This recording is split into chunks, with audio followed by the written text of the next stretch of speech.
y fusionados adecuadamente en otro ministerio. Si entiendo bien, los programas asistenciales van a quedar más de la mano del Ministerio de la Mujer y los más productivos, como ha mencionado el señor Humala, pasarían a este nuevo Ministerio de Inclusión Social que va a dirigir Curro Urneo. Bueno, podría ser eso una clasificación. Yo preferiría no hacerla así porque el conjunto de la política del Mindes no es una política asistencial, más bien es una política de ciudadanía plena, de ejercicios ciudadanos plenos, de igualdad de derechos, de igualdad de oportunidades, y hay muchos programas que tienen esos enfoques. Sin embargo, indudablemente hay problemas de asistencia social que no pueden ser suprimidos en función solamente de los proyectos productivos, porque recordemos que tenemos pues una extrema pobreza muy alta. Correcto. Que requiere de todas maneras un nivel de protección. El Estado es el garante de los derechos, y en la medida que es el garante de los derechos, los niños violados, las madres abandonadas, las mujeres vulneradas, los discapacitados no atendidos, las personas desplazadas no reparadas, necesitan una atención obligatoria del Estado. Correcto. Y efectivamente eso no se le puede llamar a programas asistenciales, sino programas de derechos. Pero ¿no? necesitamos también corregir justamente esos mecanismos, estas metodologías para llegar a esas personas, Claro porque que sí. la línea también es muy delgada entre recibir una asistencia para poder salir adelante y recibir algo con lo cual uno se queda satisfecho y pues empieza a vivir del Estado sin buscar la mejora. Claro. Yo, como supondrás, no voy a poner una línea muy delgada, sino una línea muy gruesa. ¿Ah? Pero hasta ahora nadie, no muchos lo han puesto, ¿no? Por lo tanto, una clara diferenciación de lo que son los derechos, lo que tenemos que atender como política social, con un enfoque de derechos, con un enfoque de género, con un enfoque de interculturalidad, y efectivamente separar, digamos, otro tipo de intervenciones que implican asistir de todas maneras a las personas con necesidades. El MINDES tiene una rectoría sobre las 25 regiones en materia de las beneficencias públicas, en materia de los institutos de bienestar familiar, en el tema de los hogares de menores. Entonces, es una rectoría muy delicada porque efectivamente tenemos la responsabilidad de las personas, del desarrollo humano de las personas, del ejercicio pleno de sus derechos. No solamente cuánto producen, cuántos ingresos generan, porque hemos dicho que crecimiento económico no es igual que desarrollo. Y tenemos, por ejemplo, en esta rectoría que necesitamos hacer que el Perú no tenga el 4º índice de mortalidad materna en toda América, porque eso no corresponde al nivel económico que se tiene. No corresponde al nivel económico que tengamos el 50% de los niños con anemia. Correcto. No podemos tener 1 millón de niños con anemia con crecimiento económico que superó el 9%. Y no podemos tener efectivamente el 3er índice de feminicidio en América Latina con los niveles de crecimiento económico. Ahora, por lo tanto, este desarrollo humano, este velar por los derechos del conjunto de las poblaciones vulneradas, está también dentro de nuestra rectoría. La oposición a veces, no sé si usted lo justifica, a veces pone una cierta duda respecto, que es muy fácil también hacer clientelismo político con estos programas sociales. ¿Cómo diferenciar ese tema? Porque quizá a 2, 3, 4 o 5 años en una reelección se busca pues el aplauso, cuando en verdad las medidas que usted menciona son a mediano, si es que no largo plazo. Por supuesto que sí. Por eso la pertinencia de un ministerio a mediano y a largo plazo, porque las medidas son de mediano y largo plazo. Yo creo que la concepción que tienen es porque es la práctica que han desarrollado. La práctica ha sido clientelar, la práctica ha sido de carenciados, es decir, las personas carecen de agua, hacemos clientela, carecen de tierra, hacemos clientela, carecen de alimentos, hacemos clientela. Porque la oposición ha hecho eso. Bueno, lo ha hecho durante años, y tenemos una práctica desarrollada así desde el año 90. Sí. Buscamos, digamos, que el ejercicio sea ciudadano y con derechos, y por eso es importante también irnos un minuto a otro tema. Quiero regalarte esto, es un símbolo del inicio de lo que serán las actividades por María Jesús Alvarado. María Jesús Alvarado, si recordamos, mi juramento fue un juramento por el centenario del manifiesto de María Jesús Alvarado. Muchos ese día buscaron todos en Google, en YouTube, por todos lados, a decir por quién jura esa ministra. Es una mujer muy importante porque, si bien es cierto, ya habían habido mujeres muy destacadas como Elvira García, Dora Zulen, Dora Mayer, Elvira García, Teresa González de Fanning, reforzaron el concepto vinculado al derecho a la educación, otras al derecho al trabajo. María Jesús Alvarado lo hizo en función de la ciudadanía, de los derechos civiles y políticos, para que las mujeres seamos tratadas como igual. Es la primera en plantearse el derecho al voto, el derecho a elegir, a ser elegida, y esto efectivamente marca una diferencia con la vulnerable. Como se asistía antiguamente era la beneficencia y era la carenciada. Ella salta cualitativamente a plantearnos el tema de la ciudadana, y por eso es que desde el 7 de abril desde el 7 de septiembre, perdón, iniciamos la jornada por el centenario. En tanto se conmemora el Día de la Ciudadanía en el Perú, fecha que muy pocos conocen y queremos nosotros darle relevancia a este tema, y iniciamos un conjunto de actividades con diferentes sectores. Ahora, el tema del ciudadano aplica hoy creo que para hombres y mujeres, porque hay mucha gente que todavía no se siente ciudadano y no sabe pues no hacer cumplir sus derechos y a veces no cumple sus obligaciones como ciudadano. Por supuesto que sí, y no se sienten ciudadanos porque mira tú, los peruanos, la mayoría de los peruanos que eran analfabetos no fueron ciudadanos hasta el año 79, en que la Constitución le otorgó el derecho a ser ciudadano a la mayoría, a todos los peruanos, porque digamos, las mujeres del 55 conquistamos el derecho al voto, pero solamente las mayores de edad y las letradas, las que sabían leer y escribir. Sin embargo, en el año 79, con la nueva Constitución de ese periodo, se conquista el derecho para todos los analfabetos en el Perú. Esto en realidad nos pone de manifiesto que la ciudadanía de los peruanos tiene pues 31 o 32 años recién de existencia, y esto implica una débil ciudadanía de las grandes mayorías nacionales. Ahora, más allá de darle el voto al analfabeto, el Estado debería preocuparse de que no hayan analfabetos. Por supuesto que sí. La gestión anterior ha señalado que no hay analfabetismo en el Perú, y eso no es cierto.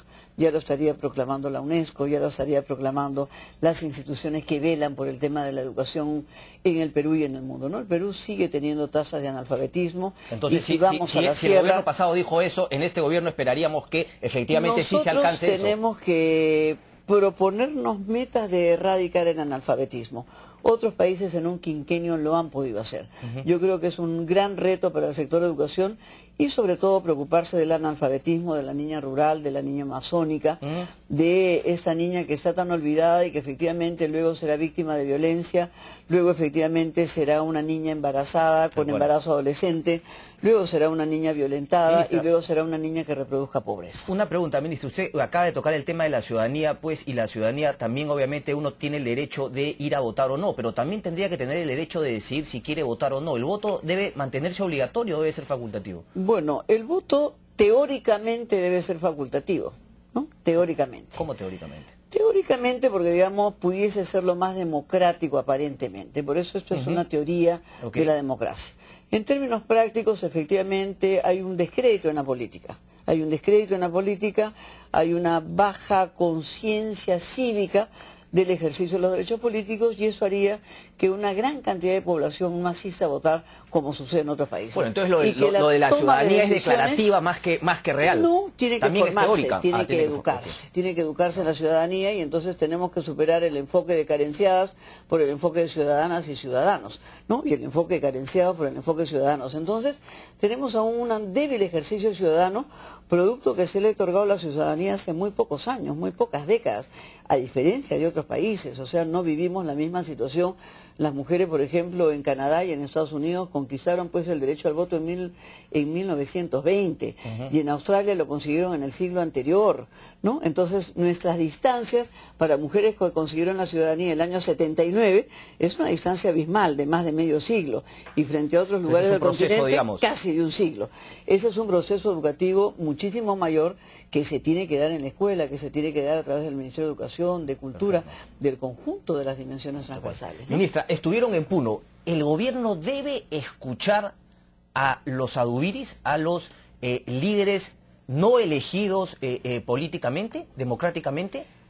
Bueno, el gobierno tiene que escuchar a todos, sí, eso es lo primero. Porque entonces reformulo la pregunta, ¿debe negociar con adubiris? Debe negociar básicamente con los núcleos representativos electos. Autoridades Estos grupos, no necesariamente autoridades electas, porque digamos, hay líderes, igual que es la diferencia. Bueno, la CONFIEP, por ejemplo, la CONFIEP, un dirigente es un gremio, así se le podría... Por supuesto, es decir, por eso, a liderazgos electos, a liderazgos representativos, surgidos de decisiones y de vocaciones, en fin, de todo orden, ya sean públicas, como privadas, como populares. Pero ¿no? en el caso de Adubiri, particularmente, no conozco yo de una entidad, una organización por la cual él haya sido elegido, él se ha autonombrado. Por supuesto que sí, yo siempre he señalado que no podemos tratar el problema de Puno a partir del tema Adubiri. Perfecto. Y que Puno y Adubiri son, digamos, representaciones absolutamente diferentes. Entonces, claro, porque ese caso particular marca la pauta para lo que podría suceder en otras partes. Indudablemente sí, y me he pronunciado sobre eso cantidad de veces durante todo el curso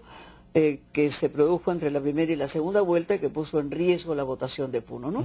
Entonces, indudablemente, el gobierno tiene que escuchar a todos, tiene que escuchar también, digamos, las posiciones que tengan Aduirio, sectores vinculados a ellos, y las mesas tienen que ser mesas representativas por personas electas, no solamente autoridades, ¿no? Perfecto. Congresista, una última. Usted dijo que normalmente Gracias la pita se rompe... Ministra. No sé si, tengo que Ministra, agradecerlo. La pita se rompe por el lado más débil. Sí. ¿Es lo que está pasando con Ricardo Soberón en Devida? ¿Usted cree que es una campaña con mala leche para sacarlo de su puesto? ¿Cree que debe quedarse? ¿Cuál es su punto de vista? Y la segunda pregunta vinculada a eso es si usted conoce la estrategia del gobierno peruano, del señor Humala de Gana Perú, para la lucha contra el narcotráfico. Bueno, en primer lugar, frente a las dos cosas, se digo lo siguiente. Yo creo que hay que respaldar la labor de Ricardo Soberón. Eso es lo primero que tengo que decir. Es una persona que tiene un pleno conocimiento. ¿Todos los peruanos o usted por estar dentro del gobierno? Todos los peruanos, porque debe ser una política de Estado y eso nos tiene que comprometer a todos los peruanos y por lo tanto nosotros necesitamos conocer al detalle las propuestas del gobierno, que es su segunda pregunta, y eso se expresó en el gabinete de manera muy clara. Pero entonces nosotros yo le hago la pregunta, ¿cómo puedo yo confiar? Erradicar, combatir el narcotráfico, ¿no? Combatir todo este tema, digamos, de los ilícitos, combatir el conjunto, digamos, de estas evidencias que hay de fuentes cuyo origen es el narcotráfico, del dinero ilícito, y creo que el gobierno se ha pronunciado muy claramente en la totalidad de esos temas. Entonces, me parece que la estrategia está clara, pero no ha quedado claro. ¿Qué papel va a jugar la erradicación? Si yo supiera, sabría si es que apoyar o no a Soberón. Una cosa es la erradicación y otra cosa es la erradicación compulsiva. Son cosas diferentes y entonces nosotros recortamos la información. Yo indudablemente creo que se tienen que dar alternativas de cultivos que generen desarrollo. Lamentablemente lo que nos han mostrado los gobiernos anteriores es que han fracasado en su lucha frente al BRAE. Y nosotros indudablemente tenemos que respaldar a la nueva gestión e indudablemente yo sí creo que hace falta ser más explícitos en el conjunto de la política. Creo que no basta con el mensaje del presidente Humala, creo que no basta con el mensaje del presidente del Consejo de Ministros, del señor Lerner. Quizás hace falta un debate nacional sobre el tema, más que la satanización a una persona. Yo creo que hay que respaldarlo, creo que la gestión se plantea el objetivo de erradicar, combatir inclaudicablemente el narcotráfico, se plantea, digamos, un desarrollo alternativo, diferente al que se ha venido produciendo, porque efectivamente no se ha producido desarrollo alternativo, salvo la gestión de César Villanueva en San Martín, bajo la responsabilidad del gobierno regional, es decir, no es mérito del gobierno anterior, es mérito de ese gobierno regional, y ahí tenemos un plan piloto. Quizás pudiéramos desarrollar un encuentro también de buenas prácticas frente al desarrollo alternativo e impulsar la tarea. Abrir un debate nacional, más que un combate contra una persona, abrir un debate nacional que nos permita tratar adecuadamente ese tema. Si hay algo que no quede claro, lo lógico no es combatir a una persona, lo lógico es aclarar la situación, aclarar el pedido al gobierno, ¿no? Y lo que usted mencionaba, que quizá el presidente, el premier y el mismo Ricardo Soberón podrían ser mucho más claros y concisos en la estrategia global, perfecto, ¿verdad? Me parece perfecto, creo que es una necesidad nacional. Todos los peruanos estamos interesados en saber cómo va a ser la estrategia, Nadie quiere cómo ser es como la México, política. Colombia, la gente está asustada. Ninguno de nosotros, ni menos el presidente Humala, menos el gabinete Lerner, menos yo personalmente, y tampoco Soberón, que es una persona de alto prestigio, con un conocimiento muy profundo sobre el tema, y entonces es importante conocer la estrategia, conocer sus políticas, y dentro conocer de eso, sus medidas, el rol que jugará, conocer sus acciones y efectivamente los recursos humanos dedicados a esa tarea. Congresista, ¿por qué no le gustó el término de Congreso? ¿Nunca usted pensó en postular al Congreso? No, fui invitada por el presidente Humala a ser ¿Y por qué no? Si el Congreso con el prestigio que tiene actualmente no le interesaba. Prefiero estar en el Ejecutivo, me parece bastante interesante, te da una gran oportunidad, digamos, de poder concretar las grandes expectativas que tienen las personas, y efectivamente soy muy respetuosa de las iniciativas que tiene el Parlamento. Creo que también tienen grandes virtudes, sin embargo uno también tiene pues opciones personales. Ministra, buena suerte, muchísimas gracias. Mil cariños, muchísimas gracias. Bien, vamos a hacer una pausa.